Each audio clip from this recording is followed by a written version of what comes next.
Hello sir, कसे तुम्ही? हो ठीक आहे ना, बोल ना. कुठे चाललाय तू? अरे थांबा एक मिनिट, मेसेज आलाय. कुठं चाललाय? सोलोमॉनचा मेसेज आलाय एचआरपीच्या ग्रुप मध्ये. आमंत्रण दिलेलं लग्नाचं.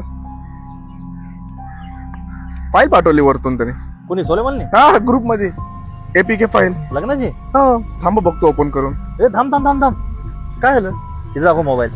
हो. अरे ही एपीके फाईल ही लग्नाची असं कुणी जर पत्रिका जर पाठवली, फाईल पाठवली तर ती कधी ओपन करायची नाही. तुला माहिती आहे का ह्याचा फोन हॅक झाला असेल. ग्रुपवर आहे का? बरोबर आहे. हो बरोबर. ग्रुपवर असे फाईल पाठवतात, एपीके फाईल म्हणून हे अशी फाईल पाठवतात. त्या फाईलवर जो क्लिक करत तर त्याचं सगळं मोबाईल नंबर, सगळं बँक अकाउंट सगळं हॅक होऊन जातं. जवळ इंस्टाग्राम आयडी, फेसबुक आयडी सर्व, आणि मग ते प्रत्येक मित्रांना तो मेसेज पाठवला जातो आणि मग सगळ्यांचं ते हॅक होतं. तुझं बी आता अकाउंट हॅक झालं असतं, पण तू हे ओपन करू नको. हे आताच्या आता डिलीट कर. हो का, थँक्यू सर. तर मित्रांनो, लग्नपत्रिका आमंत्रण अशी एक एपीके फाईल आहे, तर ती डाउनलोड करू नका. त्याचं केलं तर तुमचं सगळं अकाउंट हॅक होऊन जाईल. तुमचं mobile number, Facebook ID, Instagram ID सगळे हॅक होऊन जाईल. सावधान राहा, सतर्क राहा. जय हिंद, जय महाराष्ट्र.